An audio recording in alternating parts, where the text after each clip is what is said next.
Hi, നിങ്ങൾ നിങ്ങളുടെ ദിനചര്യകൾക്ക് മാറ്റം വരുത്താതെ ഒരു ബിസിനസ് റൺ ചെയ്യാൻ ആഗ്രഹിക്കുന്ന ഒരു വ്യക്തിയാണോ? എങ്കിൽ ഇത് നിങ്ങൾക്കുള്ളതാണ്. എൻ്റെ പേര് റെജിന. ഞാൻ UK-യിൽ RN അസിസ്റ്റൻറ്റ് മാനേജറായിട്ട് വർക്ക് ചെയ്യുന്നു. പ്രാർത്ഥിക്കാൻ വന്നിരിക്കുകയാണ്. വിളക്ക് കൊളുത്തി പറയുടെ കീഴിൽ വെച്ചിട്ട് കാര്യമില്ലല്ലോ. പ്രകാശം എല്ലാവരിലും എത്തിക്കണ്ടേ.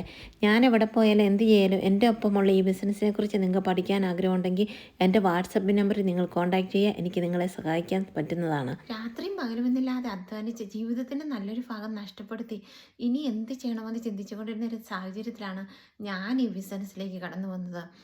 എന്നെപ്പോലെ നിങ്ങൾ ആരെങ്കിലും ഉണ്ടെങ്കിൽ ഇത് നിങ്ങൾക്കുള്ള നല്ലൊരു അവസരമാണ്. ഇതിനൊരു 1-to-1 മെൻറ്റർ, ഒരു കോച്ച് നമ്മുടെ സഹായത്തിനുണ്ട്. ഇത് നിയമാനുസൃതമാണ്. ഇത് ലോകത്തിൻ്റെ എവിടെ ഇരുന്ന് വേണമെങ്കിലും നമുക്ക് ചെയ്യാൻ പറ്റുന്നതാണ്. ഇതിനൊരു ചെറിയ ഇൻവെസ്റ്റ്മെൻ്റ് ഉണ്ട്. ഇതിനെക്കുറിച്ച് നിങ്ങൾക്ക് അറിയാൻ ആഗ്രഹമുണ്ടെങ്കിൽ എൻ്റെ വാട്സപ്പ് നമ്പറിലൂടെ കോൺടാക്റ്റ് ചെയ്യുക. മാത്രമല്ല ഇതിന് നമുക്കൊരു നല്ലൊരു ട്രെയിനിങ് സൈറ്റ് ഉണ്ട്. എല്ലാ കാര്യം കൊച്ചു കൊച്ചു വീഡിയോകളോട് നമുക്ക് നല്ല രീതിയിൽ ഇത് പഠിച്ചെടുത്ത് നല്ല രീതിയിൽ ഇത് നമുക്ക് മുമ്പോട്ട് കൊണ്ടുപോകാൻ പറ്റുന്നതാണ്. നമ്മുടെ ജീവിതത്തിന് നമുക്ക് മാറ്റം വരുത്താൻ നല്ലൊരു അവസരമാണിത്. ജീവിത വിജയത്തിന് മാറ്റം അനിവാര്യമാണ്. ഈ മാറ്റം നമ്മളാണ് തീരുമാനിക്കേണ്ടത്. മറ്റുള്ളവരുടെ നേട്ടങ്ങൾ കണ്ടിട്ട് അല്ലെങ്കിൽ അത് നോക്കിയിരുന്നിട്ട് നമുക്ക് യാതൊരു കാര്യമില്ല. അതുകൊണ്ട് ചിന്തിക്കുക, ഇന്ന് നിങ്ങൾ തീരുമാനിക്കുക. നിങ്ങളുടെ ദിവസമാണിത്. നിങ്ങളുടെ ജീവിതത്തിന് മാറ്റം വരുത്തണമെങ്കിൽ നിങ്ങൾ തന്നെ തീരുമാനമെടുക്കുക. എന്നെ കേൾക്കുന്നവർക്ക് നിങ്ങൾക്ക് ഒരു മാറ്റം വേണമെങ്കിൽ ഇത് നിങ്ങളുടെ ദിവസമാണ്. Today is your day.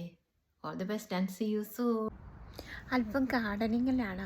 So happy. എനിക്ക് എൻ്റെ ടൈം എൻ്റെ രീതിയിൽ എനിക്ക് ഉപയോഗിക്കാൻ പറ്റുമല്ലോ. So GLAAD. ഹായ്, ഞാനിന്ന് അല്പം പപ്സ് ഉണ്ടാക്കാനാണ്. ഓഫാണ്.